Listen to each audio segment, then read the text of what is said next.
गुरुजी ने सूरजो के हाथों में सिंदूर लगाया और उससे इस बच्ची का मांग भर दिया। दरअसल सूरजो पर एक प्रेत आत्मा का साया था। वह उसे किसी भी हाल में खत्म करना चाहती थी। अगर उसकी शादी शुभ मुहूर्त में नहीं हो पाती तो उसे बचाना नामुमकिन हो जाता। सूरजो की हालत देखकर गुरुजी ने फौरन उसकी शादी कराना सही समझा। उन्होंने किसी तरह उस बच्ची को मना लिया और सूरजो के हाथों उसका मांग भरवाया। लेकिन सिंदूर लगने के बाद भी सूरजो में कोई सुधार नहीं दिखा। तब सूरजो की माँ ने फौरन डॉक्टर को बुलाया। डॉक्टर ने सूरजो को चेक किया और कहा, इसका बच पाना मुमकिन नहीं है और आप लोग अंधविश्वास को बढ़ावा दे रहे हो। बच्चे की शादी कर देने से उसकी तबीयत में कैसे सुधार हो सकता है। ये कहकर डॉक्टर वहाँ से चला गया। अब गुरुजी ने भी उम्मीद छोड़ दी थी। सभी बेचैन हो गए। तभी माता रानी ने चमत्कार दिखाया। सूरजो में थोड़ी हलचल होने लगी। इसे देखकर सबके मन में आशा की किरण जाग उठी। फिर से डॉक्टर को बुलाया गया। इस बार डॉक्टर ने सूरजो की जांच की और हैरान रह गया। उसने कहा, मैंने पहले कभी ऐसा चमत्कार नहीं देखा। मौत के मुंह से कोई कैसे वापस आ सकता है। आप लोगों के विश्वास की वजह से ही यह हुआ है। आज मैं मान गया कि भगवान सचमुच होते हैं। अब आप बेफिक्र रहिए, सूरजो जल्दी ही स्वस्थ हो जाएगा। सूरजो के परिवार वालों ने माता रानी को कोटि कोटि धन्यवाद देने लगे। इधर सूरजो से खतरा टल जाने पर वह लड़की बहुत खुश हुई। उसने नर्स से कहकर सूरजो के पास गई।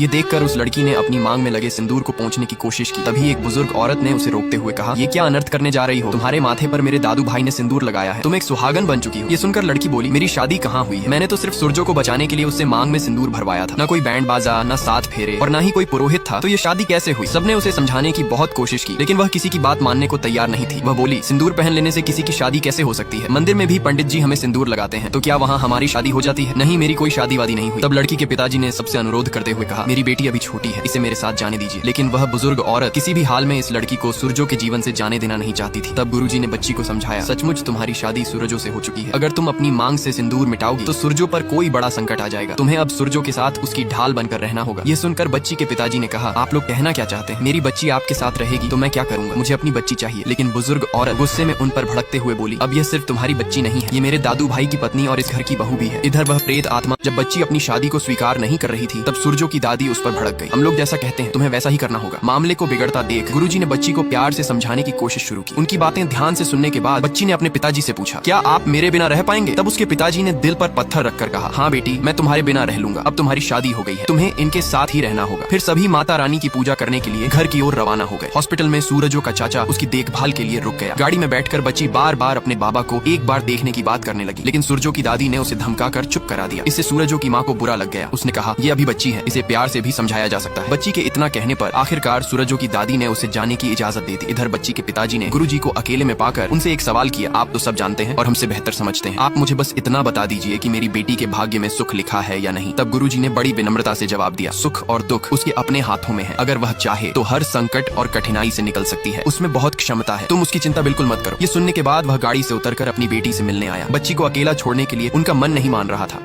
बच्ची और उसकी सास घर के आंगन में खड़ी हुई थी। अंदर सभी पूजा की तैयारी करने में लगे हुए थे। तभी सूरजो की दादी ने पूछा, बड़ी बहू कहाँ है? वह दिखाई नहीं दे रही। छोटी बहू ने कहा, वह तो उस बच्ची के साथ बाहर खड़ी हुई है। ऐसा सुनकर सूरजो की दादी गुस्से से कहने लगी, सभी उस बच्ची के पीछे पड़े रहेंगे तो यहाँ पूजा कैसे हो पाएगी? जल्दी बड़ी बहू को यहाँ बुला कर लाओ। इधर बेचारी बच्ची कल से भूखे प्यासे इनके साथ भटक रही है। उसे अब बहुत तेज भूख भी लग जाती है, लेकिन जब तक पूजा की तैयारी ना हो जाती तब तक उसे अंदर नहीं आने दिया जाएगा। इतनी छोटी सी बच्ची को भूखा प्यासा देख सूरजो की माँ को भी काफी बुरा लगने लगा, पर वह अपने सास के विरुद्ध भी तो नहीं जा सकती थी। बच्ची को प्यासा घर की छोटी बहू ने अपने सास से जाकर कहा, बच्ची को प्यास लगी है, क्या उसे थोड़ा पानी पिला दे? पर उसकी सास ने सख्त मना करते हुए कहा, बच्ची से बोलो थोड़ी देर इंतजार करने। जिसके बाद सूरजो की माँ बच्ची के पास आई और कहने लगी, तुम तो यहाँ का पानी नहीं पी पाओगी, इसलिए मैं जाकर तुम्हारे घर से पानी लेकर आती हूँ। लेकिन जब ये बात छोटी बहू को पता चली तो वह फौरन जाकर अपनी सास को बता दी। इधर सूरजो की माँ के साथ साथ बच्ची की पिताजी और उसकी बुआ भी आ जाती है। उन्होंने सबसे पहले बच्ची को पानी पीने दिया। तब उसकी बुआ ने कहा, खाली पेट पानी नहीं पीते, पहले ये मिठाई खा लो। फिर बच्ची खुशी से मिठाई को खाने लगी कि तभी सूरजो की दादी आकर उसके हाथ से मिठाई की थाली